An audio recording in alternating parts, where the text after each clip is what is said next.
Hello, my name is Tasha Smutney. I am a gold agent as well as an IATAN card holder. And we're going to talk tonight about booking start to finish. Every step from you get an inquiry from your client or potential client all the way through they return from their trip and every step in between. And the biggest reason I created this training and started it is I had a lot of new agents who would say things like, I'm afraid to put myself out there because I don't know all the steps if somebody contacts me, right? First, it's okay if you don't know all the steps. There are people here to help you every step of the way, but this should help a lot. We are going to cover a lot of information. So just know that you can still reach out for help if you forget what these steps are, okay? And we do have like a little snapshot of it on the team website that I'll show you as well. Right. So number one, the very first thing you're going to do, no matter how somebody has contacted you, whether it's they responded to an ad, it's somebody you know that sent you a text, a coworker says, "Hey, I'm thinking of booking a trip. Can you help me?" Whatever the case may be, someone randomly reaches out on Facebook, you get an email. Whatever the case is, you're going to set up that initial phone call to do a phone consultation and qualify your client. So we call it qualifying the client because we want to make sure that they're ready to book, they're serious about booking. We can kind of narrow down what they're looking for before we start doing any research, all of those things. Okay. So we do have some inquiry forms that you can use during that phone call in case you do not know where to find them. When you go into Discord, if you scroll down and it says booking information, first step inquiry forms. If you go in there, you're going to be able to find these forms.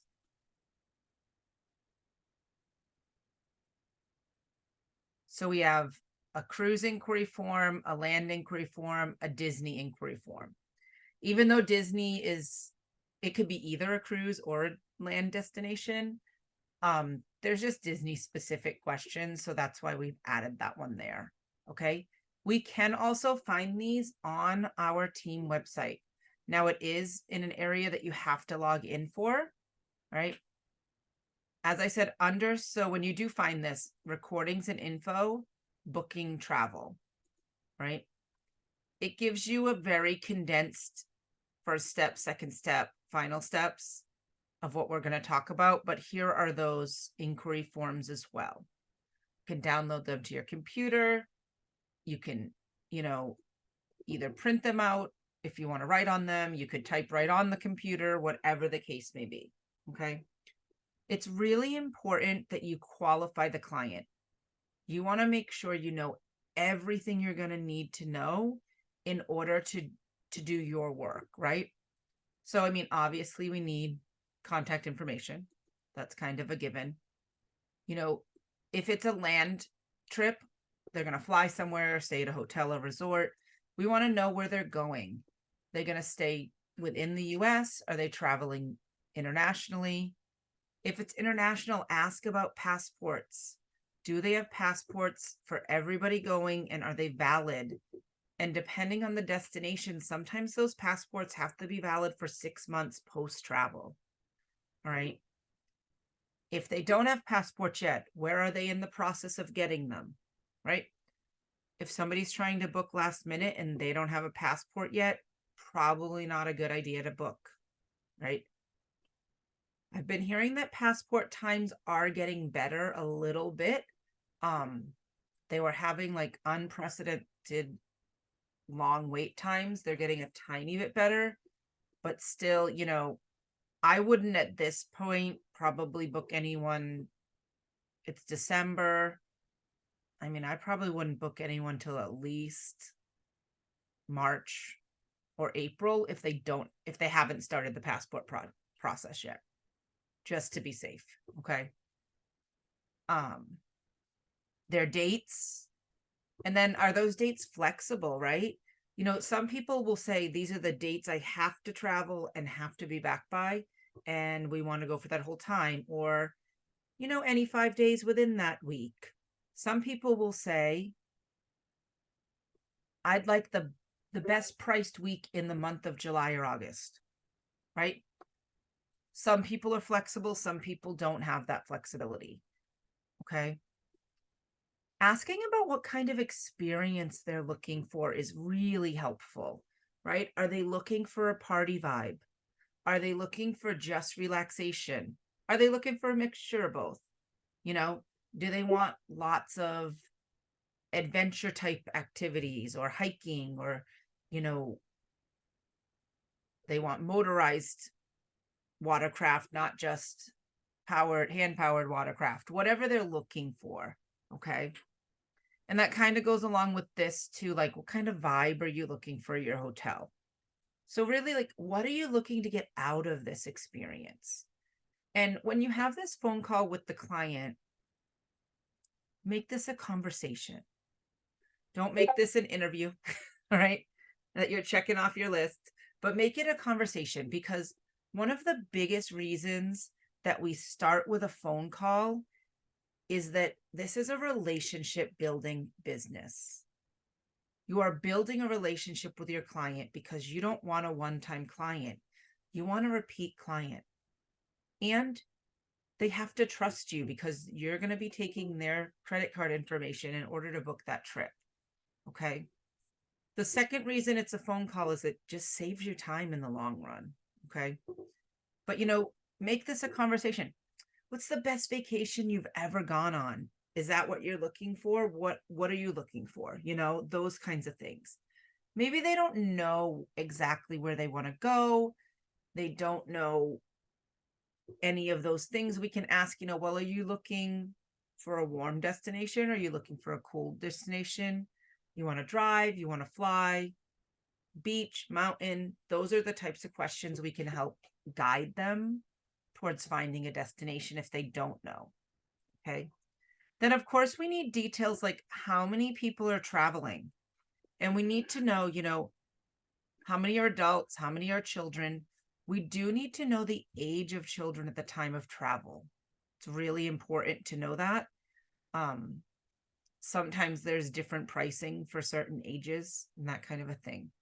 If they're going to have more than one room, what's the breakdown of those rooms? Are we doing, this is a group of 12. Is it 3 rooms of 4 people? Or is it, we've got 2 rooms of 3 and 3 rooms of 2?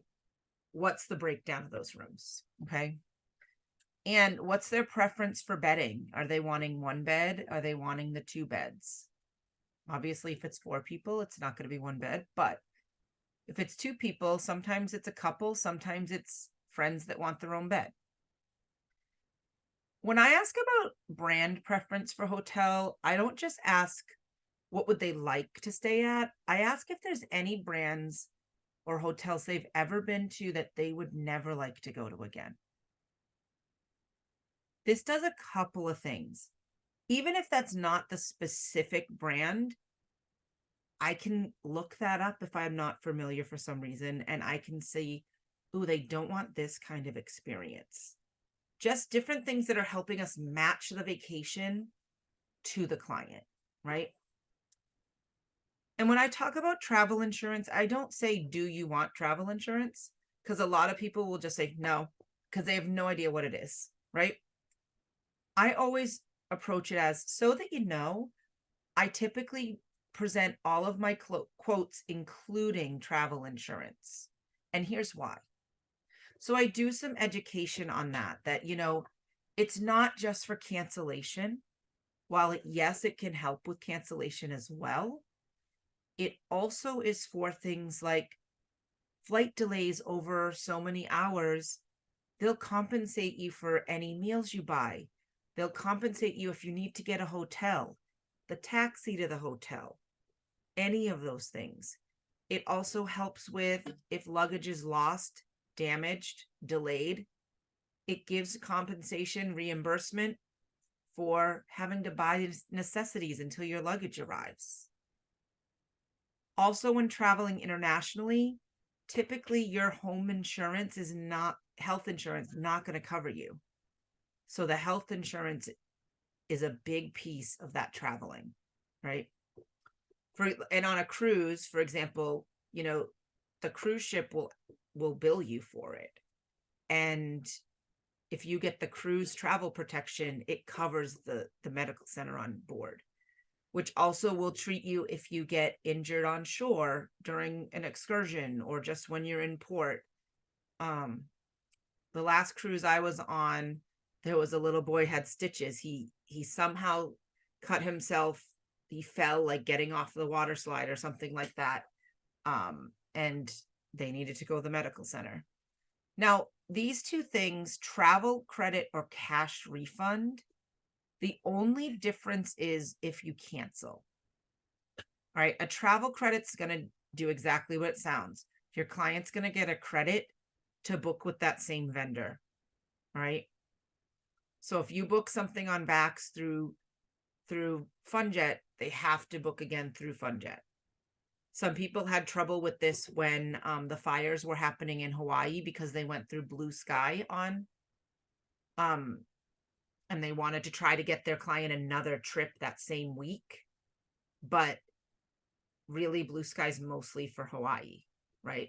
So they had to save that travel credit for another Hawaii trip at another time. But usually that's not an issue. Travel to Hawaii was shut down for a little bit. Or a cash refund. Exactly what it sounds like. They're getting their money back minus the cost of the travel insurance, right? Typically, a cash refund policy is going to cost more for the client than the travel credit. All right, so that's the biggest difference. The rest of the coverage is the same regardless of which they choose. Right, we also want to ask about room type preference. Now, most of this when you're booking can be selected. Okay, do they want a suite? Do they want ocean view, ocean front, resort view? Do they want one of those suites that has direct access, swim out to the pool? Okay, find out what they're looking for. Budget can be a tough question, but it's really, really important that you get an answer to what their budget is, because, oh, just not too expensive. Well, my not too expensive might be, I don't want to spend $2,000 per person on a cruise, but somebody else is not too expensive. They want, like, we're okay getting the $10,000 suite for the week, right? So you can't go by terms like that. You have to get actual numbers. And the reason sometimes it's tricky is because I find two reasons with clients. Number one, some clients honestly have no idea what it should cost. Like, completely no idea. Other clients are afraid if they give you their maximum budget that you're going to use every penny of it. All right. Now, I always tell my clients, I'm going to get you this trip under your budget whenever possible if I can get you everything you want under budget. Okay? I'm not going to max out your budget unless I have to get you what you're looking for. Right? That kind of helps. Helps people feel a little bit better. One thing, sometimes we have to kind of guide them. I've had people say, well, what prices are you seeing? And the way that I have that information in my head, I do a lot of mock bookings. I go on our sites. I play around with our vendor sites. When I'm making travel ads, I can see what the trips are currently costing. Okay. Knowing that, Christmas week's going to be a lot more money. Sometimes travel in the summer is a lot more money, but you can see, if they're going to the Cancun area for a mid-price resort, is it around $1,500 a person, or is it currently around $2,000, $2,500 per person? Looking at those trends helps you to help the clients who don't know. It is important to know if they want to pay in full or if they're needing to put a deposit down and pay in payments. We do have sites that you cannot do a deposit and then pay. We have some pay in full sites, okay? Like RoomRes. You pay in full. All right. It's important to know when they're going to be ready to book. So asking questions like, if I find you what you're looking for, are you ready to put down a deposit? Because travel can change. The cost and the pricing can change, like, honestly, sometimes hour to hour. All right. But definitely within 24 hours, that price might not be there anymore.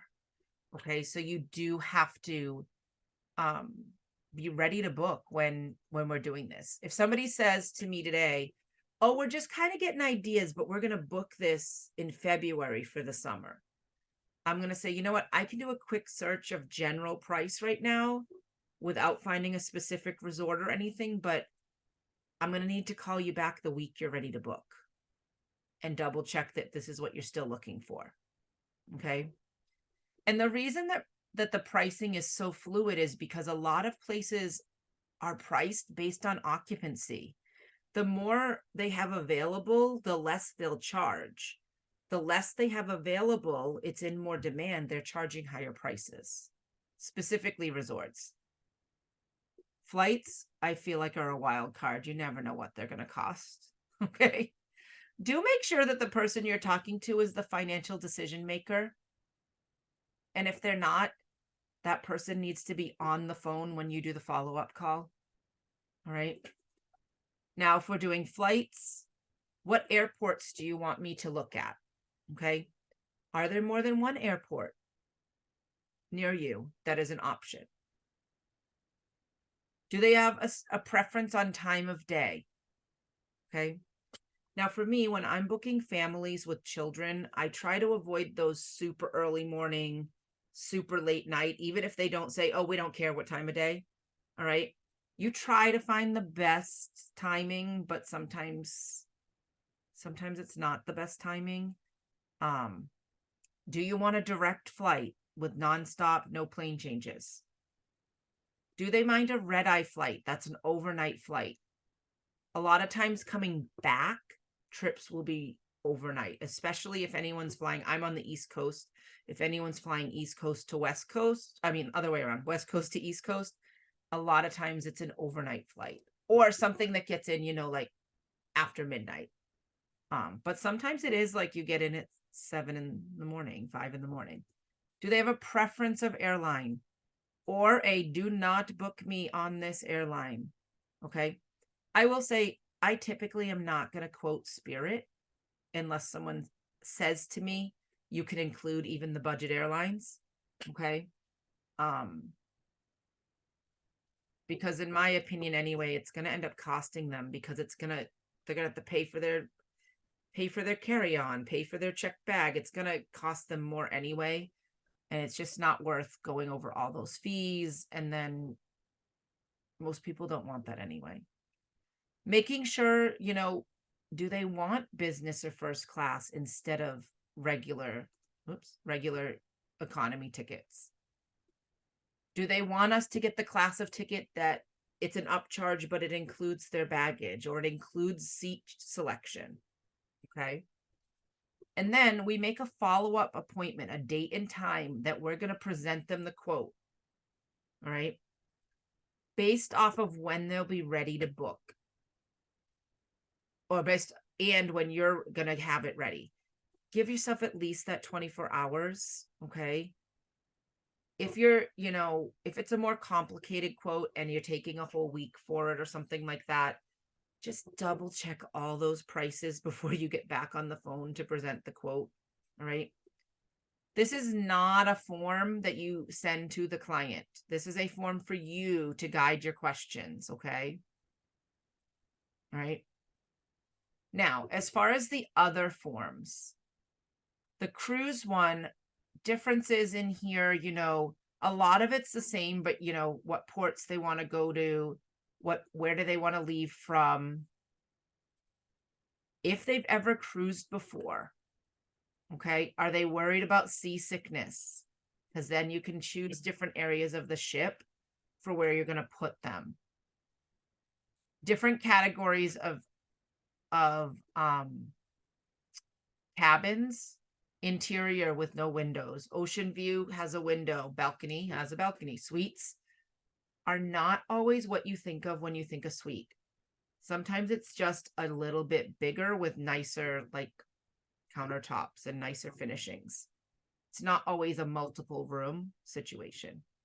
Prepaid gratuities or not, those are the tips that get paid to the workers that on a cruise, you either pay them ahead of time or you get billed them on the ship anyway. Pre or post night in a hotel before the cruise. Please know that it is not recommended to not be in the port area the day before. If they are flying in, you want to book them a hotel the night before. They need to fly in the night before. Because if something happens and they're not there, the cruise ship will leave. Okay, so it's always the safest option to be there the day before. I mean, if they live an hour away, that's different, but you know, even if they're driving in, if they have like a 6-hour drive, you know, they don't want to be driving the day of. Are they asking you for flights as well? Do they need transportation from somewhere? Again, same thing about that. So there's just some other questions specific to cruises. And then the Disney one, again, the same thing, like just some questions specific to Disney. Which Disney property, all of those things. That's why we have the different forms, okay? So the amount of time it just took me to talk about qualifying the client is way longer than it actually takes to talk to a client, okay? Your next step is to research. Now, if you are a new agent, between this phone call and your research, you're reaching out to your mentor, you're asking for help, right? Hey, this is the info I got. What should I do with it? Where do I go? Those kinds of things, right? So the next thing I do is I research the trip. This honestly is what takes the most amount of time, in my opinion, right? So for this, I just pulled up VAX because I feel like it's the easiest to compare different things on when doing a training. So let's say that, you know, I qualified my clients. I live near Boston and happens to be somebody local.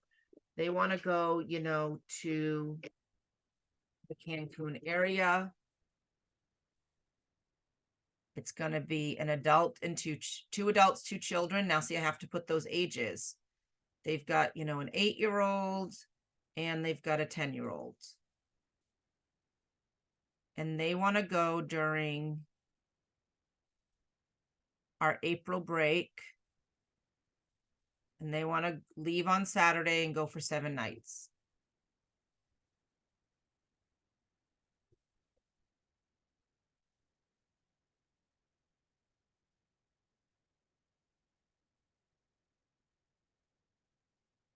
I find that VAX likes to go especially slow when I'm in a training. Though sometimes it's slow anyway.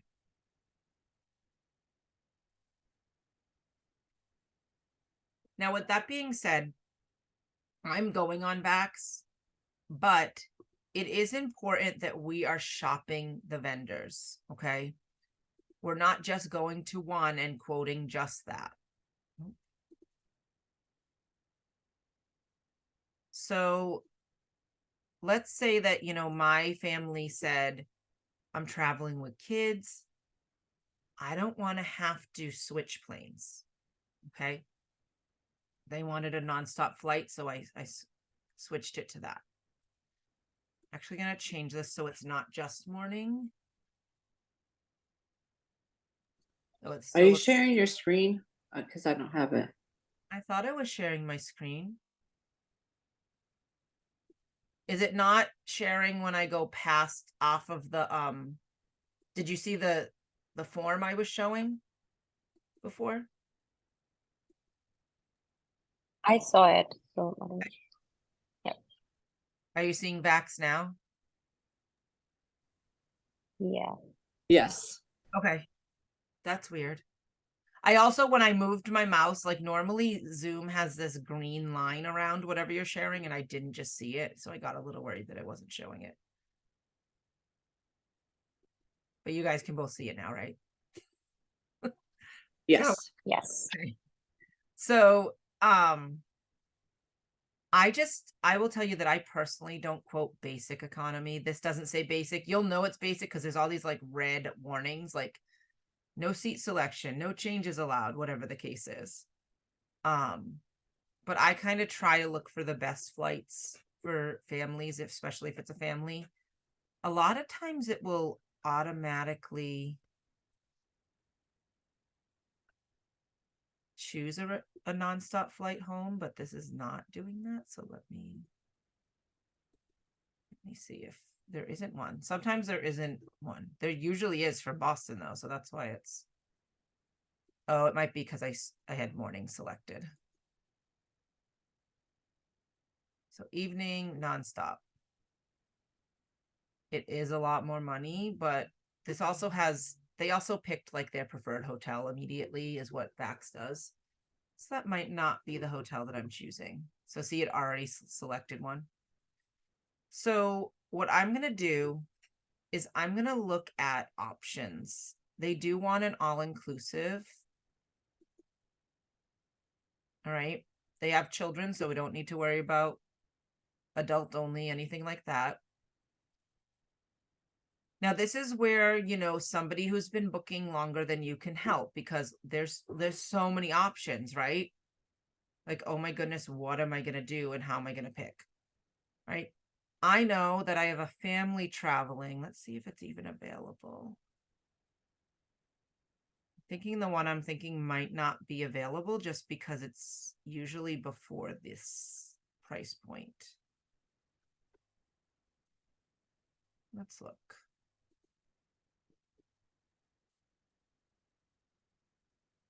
This is not the one I typically book. There's others in this brand that are really good for families and they have these family rooms with bunk beds for the kids, but it looks like that is not available this week. So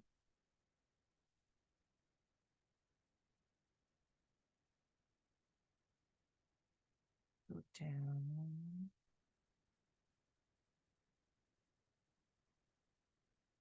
So you're going to see me actually look at some of the things I would check.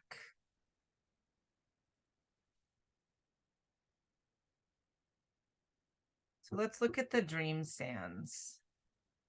I know I've quoted this one before, but that's not where the clients ended up going. So I do typically look, you know, I will look at these pictures. I do always check. Well, that's nice, a family suite that's a little bit bigger. Not a separate sleeping area for the kids, but if my client hasn't specifically said we want a separate sleeping area for the kids, I don't worry about that.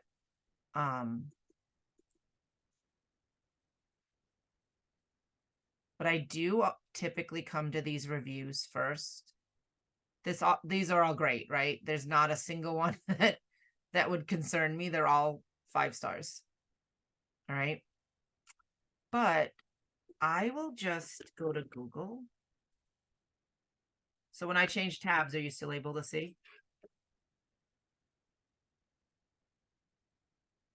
Or is it only showing the one tab I was on? It's showing. So I'll go to the website. I do typically check those Google reviews too, but it was showing 4.5 stars, so I'm not really worried. I find that I can get more details on the actual website of the hotel or resort than I can get on Vax or whatever our vendor is. And I know that they're going to be accurate as far as, is it a queen bed or a double bed? Right? I've had people specifically say to me, we don't want double beds, we want queen beds because the double's just not big enough, right? So let's look at that. We have a deluxe family. That's only, oh, 1 king size and 2 double beds. They don't really need 6 guests though. But let's look at, before I decide the kind of room, let's see what activities they have. Right? You want to check out what's offered and make sure that the things that your clients said were must-haves, they have them, right? They have family fun. Bingo, Spanish lessons. They offer golf for an additional cost. Explore the destination. So they have some cultural things available or excursions. Discounted greens fees, tours and excursions. Now, if I click Kids Club, oh, look how cool that looks. Like something at night they're doing. This looks like a great place. Daily 9 a.m. to 7 p.m. Camping adventures on the beach. Make a splash. They've got non-motorized. They've got a ocean trampoline, ocean volleyball, 4 pools, outdoor hot tub. Lots of water activities. Day and night entertainment. They have a spa for the adults, right? This looks like a great location for the family I have going. Now I am going to check out. Let's see what room was showing up on Vax. So I just learned something really cool today from Julie, and I didn't realize this. Come on, Vax, you can do it. When you click the plus, wrong one. When you click the plus sign, it'll show you all the rooms and the price point. All right. Yay. I didn't know it did that. And I was like going through and clicking each one. Like I had to go into the hotel and do it. Yep. I don't see the family one. I don't. Preferred Club's going to be a lot. Like that's $20,000. That's a lot of money. Let's look here. So premium double, partial ocean view, deluxe ocean front. I was trying to see if any of those family suites were, because those Preferred Club are going to be a lot more money. So let's just see what these deluxe doubles or what the doubles have. Let's see the room types. I always compare the room types just because you never know for sure. Okay. So partial ocean view, these are going to be, 2 double beds for the, it says 1 king or 2 doubles. So if there's 4 people, it's going to be the 2 doubles. Sometimes they have, so without the word premium partial ocean view, 2 double beds, saves them a little money, but they can see the ocean, as opposed to the deluxe, has a balcony. It's not showing those family as available through Vax, so I can't book those. Now the premium ocean front is 2 double beds, or premium ocean front with balcony. I'm not seeing the ones with balcony. But that's still nice with that beautiful window looking out. All right. Let's see.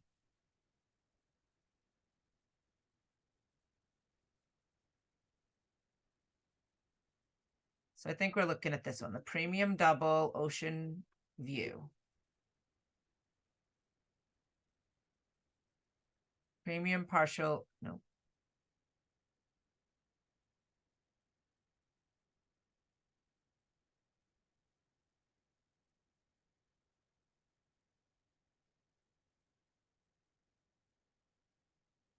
Deluxe ocean view, ocean front. I mean, that's not that much more money. Premium partial ocean view, because we can always upgrade them, right? If they want something more. This is a pretend client, so I didn't qualify my pretend client. But once I do this now, I would check more than one resort. I wouldn't just be checking one, right? Now remember that this includes their flights, their hotel. There is an instant savings still going on, and it offers shared transportation from the airport. They have transportation.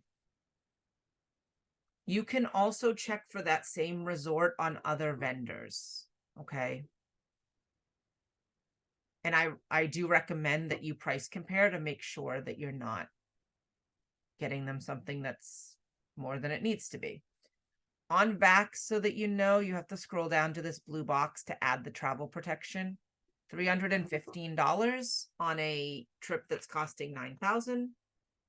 I don't think that's a big deal. And now I have the info I need, you know, the total, how much the balance is, or the deposit is, and when the balance is due. So now I can put together that quote. Now, I will tell you, I do not necessarily quote my clients more than one option. If I find them everything they need at the best price possible, I sometimes only give one option.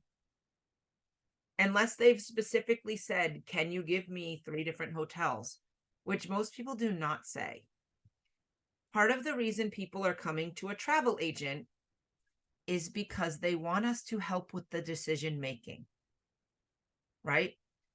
Most of my clients that I get say, I'm just so overwhelmed, I need someone else to do it, right? So if you go back to somebody with 3, 4, 5 options, they still have to they still have too many options, right? You know, but sometimes I'll give them 2. So I've given some 3. And then it's really a matter of which one do they like the look of best, because they're all about the same or whatever the case may be. All right. We always are promoting delivering that quote over the phone, because now you can make it come to life, right? You're able to talk about what they're going to do. Oh my goodness, you won't believe this amazing hotel resort I found for you. It has everything you're looking for. Now, I would typically have this up, or the website of the hotel up, so that I can make sure I'm telling them everything that's included at this resort, right? I would click this and be reading the information. Okay. And then, or have the website up. So I knew I was giving them that info. Now, many times I do send, if the client would like it, if they're trying to make a decision, I will send a quote after I've spoken to them on the phone. Like this family, this was the only option they were given, because it was the only one I could find everything they wanted. Okay. But I gave them a link directly to the hotel so that they could look at it. I gave them what it includes. I sent pictures, but this was after I spoke to them. They wanted to know everything about the travel protection. Okay. Another thing I did not know existed. Let me see where it is. If you go back,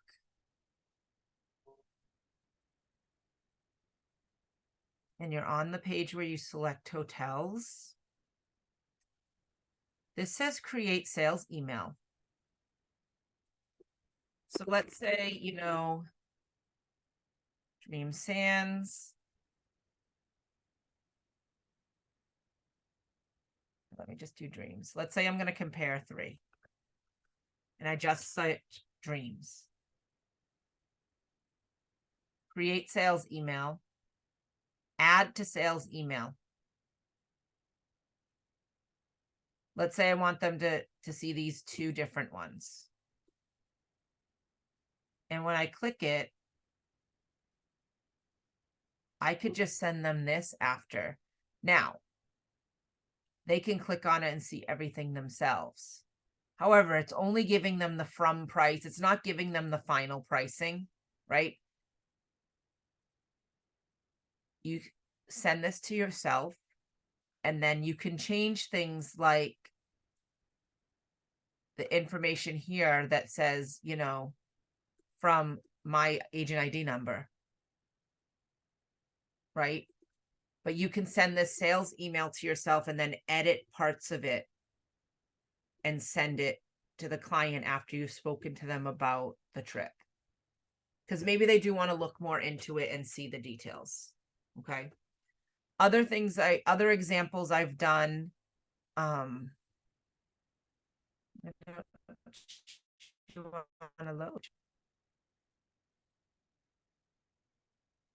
so this was for somebody that, you know, she's doing Universal and then with a touch of Disney when she goes in February. The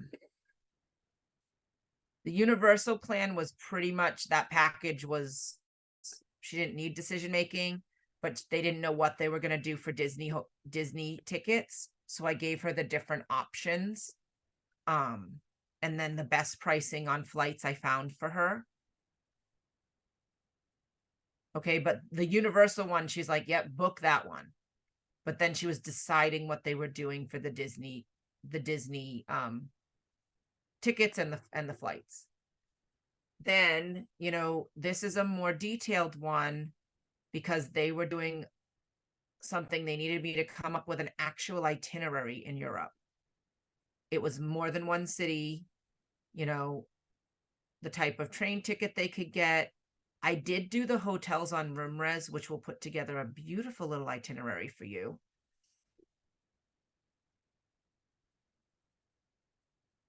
So I just did the link there to this, you know, the hotels alone were costing this much.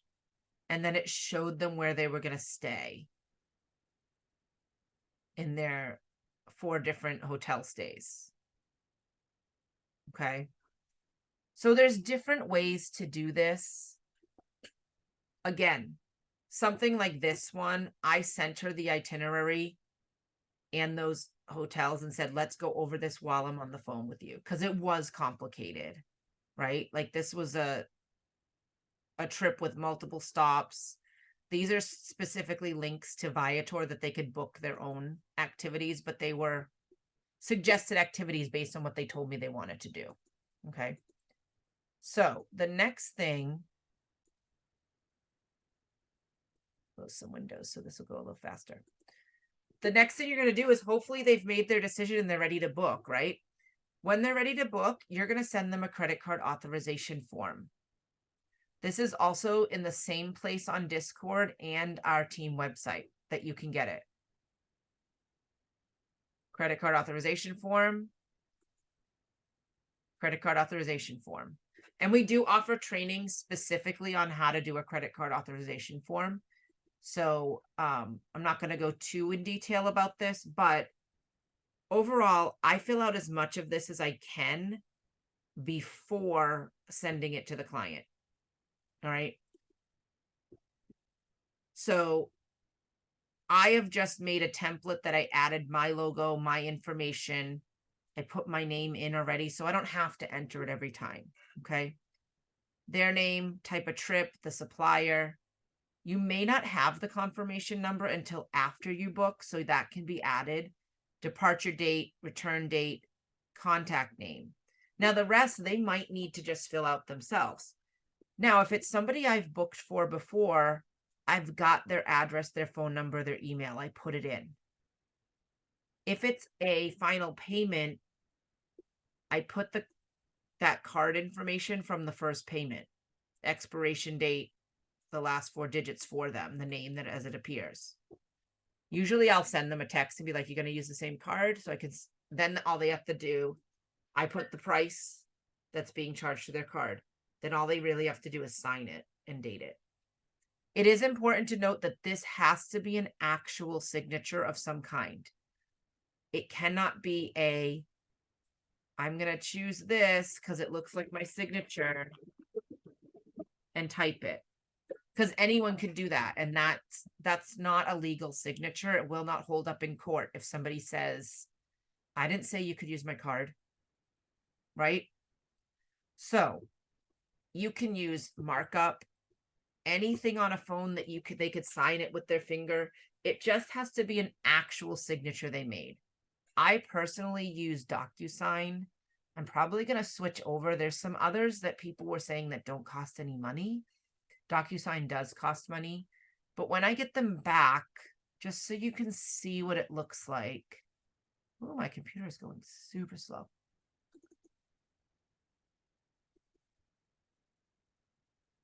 I get it back as a PDF, and there's a DocuSign envelope ID number up there. And then at the bottom, that's right here saying that, yes, they signed that. Okay. So it's a legally binding saying that they did actually sign it. Okay. So that's important. That's an actual signature. And what I'll do based on that, based on the credit card authorization form, I know this isn't what we had before, but I will go all the way to the checkout booking page and I'll put as much information in as I can from that credit card authorization form. At this point, I am also getting passport pictures. So a picture of their passport. So I have legal spelling names and birth dates. If it is not an international trip, you do need anytime you get a credit card authorization form, you need the license, a picture of the license of the person's card you're using. You do not need a picture of the credit card. I never ask for pictures of credit cards, right? But I fill out as much as I can here. Their name, their middle initial. I typically will put my email here to make sure I'm getting all the communication so that I can take care of things if they change, right? Now, we can also share the customer's information with Amstar. They're the transportation company. I'm able to put their passport information, their TSA pre-check information, all of that in. I will have all of this filled out before I get back on the phone to get the full credit card number. So that all I need to do is select the type of card, get the full card number, and the security code while I'm on the phone. Because I've gotten the rest on the form and I'm not wasting their time, right? Quick call, get the the card number. I do it while I'm on the phone with them and I hit enter. Okay. Then I'm going to send them their information, all of that confirmation. So in Vax, you can go right here, email itinerary, and you can send it to I send it to myself, and then I copy and paste so that, you know, it looks a little something like this. I highlight that reservation number. I say, please check the spelling of everybody's names. Because when you book a flight, it's super easy to change it within 24 hours if there's a name spelt wrong. It's not so easy after that. Okay. This shows that they've made that payment, how much is due, the final due date. Okay. Now, I do let my clients know we're probably going to make this payment prior to that date by at least a few days, just in case something goes wrong. And it has all their info in here. Okay. And again, all I did was copy and paste. Now, a different trip I have, they've only booked part of this trip. They're doing it in parts because it's a pretty big trip. You know, we haven't booked the flight yet because they're wanting to watch the prices. I've told them this might be the best it's going to be. It might not go down, but they have booked their hotels for their stay. So I have their confirmation of their hotels in here. Okay. They haven't booked any of their itinerary or their activities yet either. But this is everything that is part of that. But here's right, they booked some on Vax. Here's that reservation number confirmation. And then they booked another one of their hotels. We did it through RoomRes because they wanted an apartment style for that one. So they're a little bit different confirmations because they're booking it separate. But I always send information on what we've booked. Now, at this point, there's not a lot to do between that and final payment. I do typically call the resort if there's any special requests to make those at the time of booking. All right. But when the final payment is coming up, about a week and a half to 2 weeks before it's due, I'm going to send another credit card authorization form for the final amount. I'm going to send it. I'm going to either email or text the client and say, I've sent you the credit card authorization form for the final payment. Please complete it and let me know when you'd like to call me to make the payment. All right.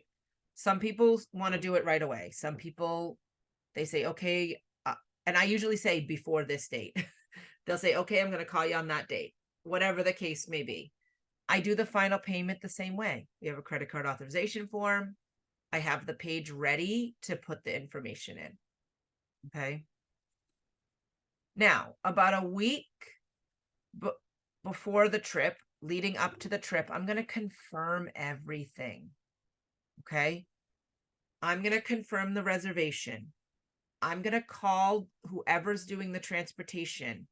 It might be a separate company, and you can find all that information in the booking. A lot of times with Vax, it is a separate company through Amstar. And there's information in there that tells you how to contact them. I'm going to confirm it all. Make sure that I know what the directions are for my client when they get off the plane to find their transportation. Okay. And then I typically make a document for my clients that's like a 1-page document with all their important information. All right, I send this to them that week. Here's your airline confirmation number. Here's all the information about your flights.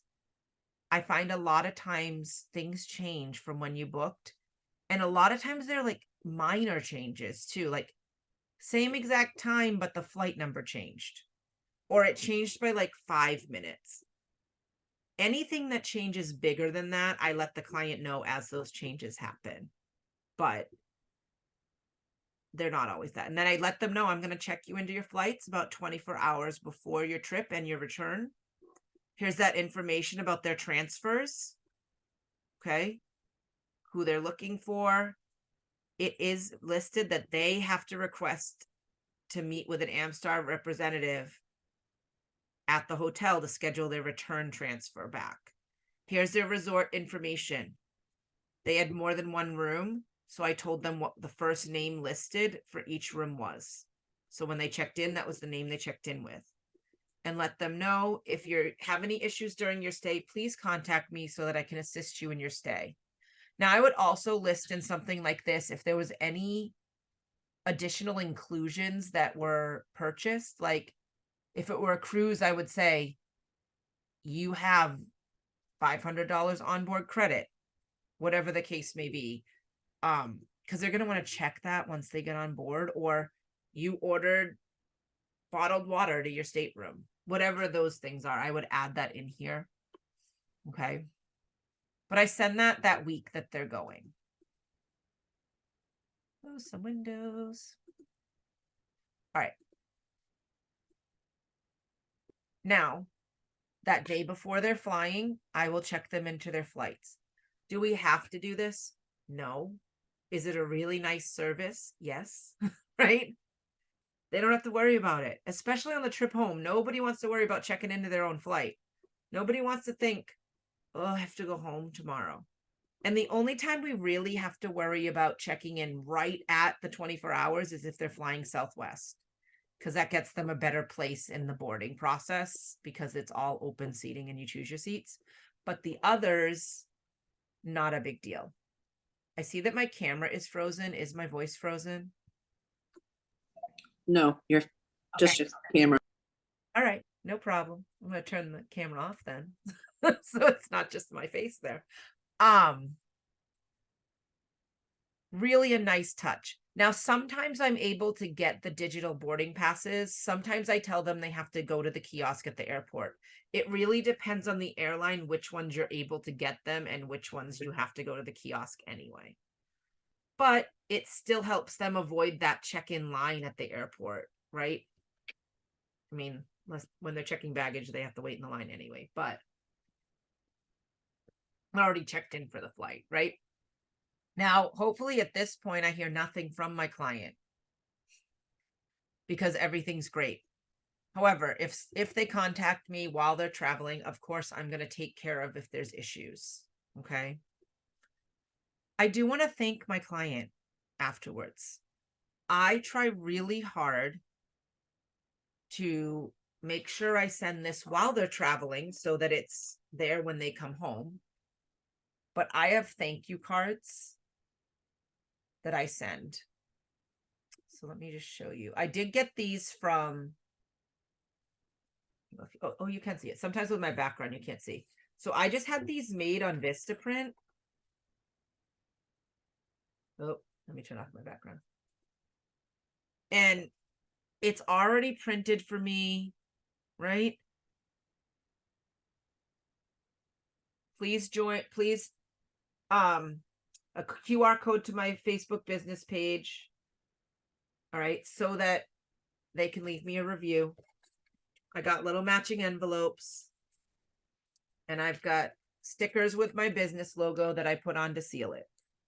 Okay. I try to send it, as I said, while they're on the trip so that it's at their home when they get there. And then something I'm thinking of implementing, but I haven't done yet. It's on my to-do list. I want to make and other people I know do this, like almost like a survey, like a Google form survey for after their trip, just for feedback, that they could just also leave the review right on that. And then I could copy and paste reviews onto my Google business, onto my Facebook page, but also just getting their feedback on the resort, things they like, things they didn't like, recommendations about it, anything they want to give feedback on the trip. What did I do a great job with? What could I have done a better job on? So that's on my list of things I'm working on to do. But just to take a snapshot, everything that there is to kind of wrap it up. We have that phone call to qualify the clients, getting all the information, researching options, right? Presenting the quote to the client, we do that over the phone. Booking the trip, we prepare all the paperwork ahead of time. For the client, that credit card authorization form needs to be signed before we pay for the trip with their card. Okay. Send the itinerary to the client. At that point is also when you do the commission tracking form. So to do the commission tracking form, from your back office, you go to your travel site. I can't see your thing again. That's Your weird. shared screen. So you click my travel site and you go to dashboard. This is like your second back office if you don't know already. And you go to commissions. And when you go to commissions, you go to commission tracking form. And then you can fill it out based on what type of trip it is. Okay. Again, we do also have a training completely on commission tracking forms and credit card authorization forms. Phone disconnected. All right. So you would fill this out. If you're not sure if you filled out a commission tracking form, you would go to submitted commissions and it'll show you all the ones you've done. All right. The most important thing is the booking number matches. Because that's how they're gonna, the booking number and the vendor, because that's how they're gonna connect it to you when the paychecks come into Archer from the vendors. Okay. Then leading up to the final payment, about a week to 2 weeks, I send the credit card authorization again. And I tell them, hey, your payment is due on this date. Let me know when you want to call me with the full card number. That week leading up to the trip, we confirm all arrangements, send the condensed info to the client, right? Day before they travel to and from, I check my clients in for their flights. I hope I don't hear from them on their trip because everything is going great. If not, I take care of any issues. And then I follow up and I do thank the client and ask for any feedback or a review. Feel free to take a screenshot of this so that you have all the steps. And then if you do have any questions, we can do some questions. I'm going to stop the recording now.